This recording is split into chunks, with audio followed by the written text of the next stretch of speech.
राधा स्वामी family, कैसे आप सब? उम्मीद करती हूँ आप ठीक होंगे। चैनल को लाइक करें, सब्सक्राइब करें, कमेंट करें। आपका दिल से शुक्रिया होगा राधा स्वामी जी। जी राधा स्वामी जी। हमारा मन संसार की गलियों में धक्का खा रहा होता है। व्यापार की चिंता, कभी परिवार की उलझन या किसी से मनमुटाव का। आंखें बंद करते ही यह सारी दुनियावी बातें हमारे सामने आकर खड़ी हो जाती हैं। ऐसा ही होता है ना साथ अगर हमारे साथ भी रोज ऐसा ही हो रहा हो तो हमें खुद के साथ ईमानदारी होना पड़ेगा। फिर चाहे हम भक्ति करते हुए 10 साल हो गए हों या 20 साल हो गए हों, कितने भी क्यों ना हो गए हों, हमारा उस कुल मालिक के नाम के साथ सच्चा संबंध नहीं जुड़ा पाते हैं, क्योंकि हम बाहर की गलियों में दौड़े रहते हैं।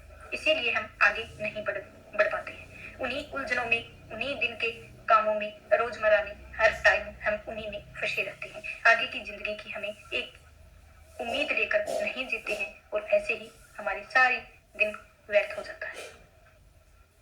5 पवित्र नामों का सिमरन करते हैं, आहिस्ता आहिस्ता संसार की तरफ मन की पकड़ ढीली होने लगती है। मन की समझ में आने लगता है कि बाहर जो कुछ भी हो रहा है वह नासवान है। लेकिन यहाँ एक बात विशेष ध्यान रखना है, सुमरन केवल तोते की तरह रखने का नाम नहीं है। यदि जुबान में राम राम कह रहे हैं लेकिन अंदर में सतगुरु के लिए प्रेम नहीं है, तो विरह नहीं है, तड़प नहीं है, तो सिमरन रूखा है। और बाबा जी हमेशा ही समझाते हैं कि रूहानियत का मार्ग प्रेम का मार्ग है।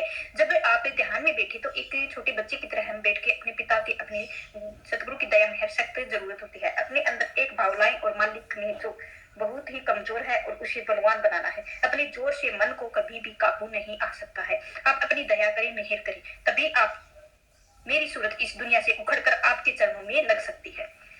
जब हमारा सिमरन इस प्रेम और दीनता के साथ जुड़ जाता है तो सतगुरु की दया दरवाजा खोलता है। तब दरवाजा खुलता है, तब वह अंदर बैठा मालिक खुद हमारी मदद करता है। तब जो विचार कल तक अशुद्ध थे वो हमें परेशान करते थे, अपने आप छटने लगते हैं और अंदर एक ऐसी दिव्य शक्ति छा जाती है जिसका हम व्याख्यान दुनिया की किसी भी लफ्ज में नहीं किया जा सकता है। हमें उस शाह इनायत जी ने कहे के अनुसार किसानी करनी है। रोजाना बिना नागा, बिना कोई दिन छोड़े अपना नियम पक्का करना है, चाहे मन लगे चाहे ना लगे। अपना पूरा समय जरूर देना है और हाजिरी लगवानी है। धीरे धीरे यह सूरत दुनिया से उखड़ती और उस शब्द के सरोवर में गोता लगाती है जहां केवल और केवल आनंद ही आनंद है। हम रूहानियत के उस मुकाम पर आते हैं जहां से हमारी असली आंतरिक यात्रा शुरू होती है। हमने यह तो जान लिया कि सूरत को बाहर से हटाना, लेकिन एक बहुत बड़ा सच यह भी है कि हमारा मन कभी खाली नहीं रह सकता है। इसे संसार से हटाकर किसी और ऊंची जगह पर नहीं टिकाएंगे तो यह वापिस पलटकर उसी दुनिया की गंदगी में गिर जाएगा। मन को कोई ना कोई रस, कोई ना कोई स्वाद जरूर चाहिए होता है। वह रस क्या है, वह ऊंचा मुकाम क्या है जहां हमें अपने मन को बांधना है, वह मुकाम है सतगुरु। सतगुरु का स्वरूप ध्यान में और अंदर ही गुंज रही आनंद अनहद धुन को, शब्द को सुनना। और जब हम आंखें बंद करते हैं तो हमारे सामने धूप अंधेरा होता है। अंधेरे में हमारा मन भयंकर रूप से वापराता है और परंतु अपनी जानी पहचानी दुनिया चेहरों, मकानों और पैसों की शक्लों में याद करने लगते हैं। मन की फितरत करते हैं और वह बिना किसी शक्ल यानी फॉर्म के टिकट नहीं टिक सकता है। जिसने भी आज तक निराकार परमात्मा को देखा नहीं है वह उसका ध्यान कैसे करे। यही एक पूरे सतगुरु की सबसे बड़ी दया और मेहर काम आती है। कुल मालिक ने हमारे ही एक जैसे चोला पहनकर एक इंसानी रूप को सतगुरु के हमारे बीच में भेजा है और सतगुरु असल में ही निराकार शब्द का साकार रूप है और शब्द की गुरु सूरत धुन जिला। और अब हम ध्यान पर बैठते हैं अपनी आंखों के पीछे माथे के मध्य में तीसरे तिल पर हम अपने सतगुरु ने उसी ही नूरानी स्वरूप का ध्यान करना है। हमें मन की दुनिया की शक्लों और निराकार और निकलकर सतगुरु की शक्ल देनी है। जब हमारा मन सतगुरु के मुखड़े से, उनके दयालु स्वरूप से प्यार करने लगता है तो अंदर अंधेरे में हमें उनका आसरा मिल जाता है। अब पूरे प्रेम और विरह के साथ अंधेरे में अपने मुर्शिद को पुकारते हैं और दयालु पिता के अंदर प्रकट होता है। तो जब मन सतगुरु के स्वरूप का रस मिल गया है तो उसे फिर दुनिया की कोई भी शक्ल, कोई भी माया अपनी तरफ खींच नहीं सकती है। लेकिन ध्यान करने समय अक्सर एक ही बहुत बड़ी गलती कर बैठते हैं। अपनी इन बाहर की आंखों को फिजिकल लाइज और बहुत जोर डालते हैं और हम पुतलियों के ऊपर की तरफ चढ़ने की कोशिश करते हैं, जिससे कि आंखों में दर्द होने लगता है, सिर भारी हो जाता है, हम थक कर बैठ जाते हैं। यह बाहर की आंखों का काम है और है भी नहीं। संतों ने समझाया है कि आंखों को बिल्कुल ढीला छोड़ना है। हमें सोते समय बंद करते हैं और आंखों में कोई दबाव नहीं होना चाहिए। हमें सिर्फ अपनी सूरत के, अपने ख्यालों के उस सामने फैले हुए अंधेरे को देखना है। उस अंधेरे के बीच सतगुरु के स्वरूप को खड़ा करने की कोशिश करनी है। शुरुआत में मन बार बार भागेगा, चित्र धुंधला होगा। जैसे जैसे आपका स्मरण 5 नामों का जाप पक्का होगा, आपके आपके विचार शून्य होने लगेंगे। जब विचार पूरी तरह से शांत हो जाएंगे, वह अंधेरा फटेगा और प्रकाश होगा। सतगुरु का सच्चा रूहानी स्वरूप अंदर प्रकट होगा। ध्यान के बाद आती है भजन की अवस्था, यानी हम शब्द को सुनना, और जब सूरत एकाग्र होकर तीसरी तिल पर टिक जाती है तो जब दूसरे अंदर के रूहानी कान खुल जाते हैं। इसी को वाणी में अनहद नाद कलमा या वाणी कहा गया है। यह शब्द कोई बाहर का संगीत नहीं है जो ढोल और ताशे और मंजीरों से पैदा होता हो। यह वह धुन है जो परमात्मा के महल से लगातार आ रही है, हर जीव के अंदर गूंज रही है। असल में हमारे भीतर भी वह रूहानी धुन चल रही है। वही सच्चा शब्द सरोवर है, वह अमृत का सरोवर है जिसमें गोता लगाने से हमारी आत्मा जन्मों जन्मों के पापों को मेल को धुल जाती है। जब सूरत इस शब्द सरोवर में स्नान करती है तो तभी सच्ची पवित्रता के शब्द की पूर्ण शांति मिलती है। दाहिने कान को, राइट ईयर को, इस तरह हमें आवाज को पकड़ने की कोशिश करनी है। शुरुआत में तो हो सकता है कि हम जुंगर की आवाज सुनाई देती चलती जाए, चक्की की आवाज आए, लेकिन जैसे जैसे हमारा गहरा होगा मन और घंटी की तरह, संग की तरह स्पष्ट धुन और बदल जाएगी। इस दुनिया में अगर सबसे बड़ी कोई चुंबक है तो वह है अंदर का शब्द। इस शब्द में इतनी मिठास है, इतनी कोशिश है कि हम जब तक रूह को एक बार साफ से सुन ना ले तो बाहर की दुनिया की बिल्कुल भूल जाते हैं। जैसे एक चुंबक लोहे को अपनी तरफ खींचती है, वैसे ही यह नाम धुन हमारी आत्मा को ऊपर सचखंड की तरफ खींचती है। जब हम भजन में बैठते हैं तो हमें अपने आप पूरी तरह से उस आवाज के हवाले कर देना चाहिए। कोई विचार नहीं, कोई मांग नहीं, सिर्फ एक रूहानी संगीत में डूब जाना है। और वह भी यही भी डोरी है और हम अंधकार में दुनिया से निकलकर सीधे परमात्मा के पास ले जाएगी। लेकिन एक बात हमेशा याद रखनी है कि चाहे हम कितने भी घंटे सुमिरन करें, ध्यान लगा ले, हम अपने अहंकार या अपनी ताकत को उस शब्द में नहीं पकड़ सकते हैं। यह सब केवल और केवल सतगुरु की दया में है से ही संभव हो सकता है। हमारा काम है दरवाजे पर भिखारी बनकर बैठना और अपना समय पूरा देना, नियम भजन सिमरन करना। अंदर का दरवाजा कब खोलना है, कब दर्शन देने हैं, वो सब आप सरोवर अमृत पिलाना है और उस कुल मालिक के हाथ में है सब कुछ। हमें बस एक ही सच्चे प्रेमी की तरह बना और किसी शिकायत के रो रो कर तड़फ कर अपनी सतगुरु को सिर्फ उसी ही को मांगना है। और अभी हमने सतगुरु के ध्यान को अंदर गूंज रहे हैं। अनहद शब्द यानी वचन के अभ्यास पर गहराई से विचार किया जाएगा। हमने समझ लिया है कि मंजिल कहाँ है, रास्ता कहाँ है, लेकिन जब तक हम रास्ते पर असल से चलना शुरू करते हैं तो रोजमर्रा की जिंदगी में ऐसी कुछ व्यवहारिक यानी प्रैक्टिकल रुकावटें आती हैं। अच्छे अच्छे अभ्यर्थियों को भी गिरा देती हैं। आज के इस भाग में हम उन्हें दो सबसे बड़ी रुकावटों पर बात करेंगे। जो पहली रहेगी भजन पर बैठते ही आने वाली नींद और आलस्य, और दूसरी रहेगी कामकाज और व्यापार के साथ भक्ति में संतुलन कैसे बनाए। तो अक्सर यही महसूस किया होगा कि हम सब दुनिया के काम करते हैं, टीवी देखते हैं या गपशप भी मारते हैं, हमें घंटों तक नींद नहीं आती है, हमारी आंखें पूरी तरह खुली रहती हैं और शरीर की चुस्ती रहती है। लेकिन जैसे ही हम सुबह या रात को भजन में बैठते हैं, सिमरन पर बैठते हैं, वैसे ही हमारे ऊपर एक अजीब सा नशा छाने लगता है। सिर भारी होने लगता है और उबासियां आने लगती है। मन को करता है कि थोड़ी देर लेटा जाए। यह शरीर थकावट है और जी नहीं, हमारे इस चालाक मन को सबसे बड़ा और सबसे कारागार हथियार है। मन को जब ध्यान में बैठते हैं तो मन को संसार की तरफ भागने से रोकते हैं और मन को अपना भोजन देना बंद कर देते हैं, तब वह बाहर नहीं भागेगा। तो अपने अंदर सतगुरु को ध्यान टिकाने की कोशिश तो वह नींद का पर्दा डाल देता है। हम मन को सोचते हैं अगर हम सो गए तो तुझे एकाग्र नहीं होना पड़ेगा। अक्सर हम इस जाल में फंस जाते हैं। हम नींद के झोंके लेते रहते हैं और सोचते हैं कि हमारा सिमरन हो गया है। इससे बचने के लिए संतों ने हमें बहुत कुछ सीधे से और व्यवहारिक तरीके से बताया है कि सबसे पहले तो बात हमारा आहार यानी डाइट। अगर हम रात को बहुत भारी खाना खाएंगे तो गरिष्ठ भोजन खाएंगे तो पेट भरकर सो जाएंगे, तो सुबह उठने में शरीर में आलस्य ही रहेगा। संतों का उपदेश है कि अभ्यासी का भोजन बहुत ही सादा और हल्का होना है और रात का खाना हमेशा भूख से थोड़ा सा कम खाएं ताकि हम सुबह जल्दी उठ सके, शरीर को हल्कापन और स्फूर्ति दे सके।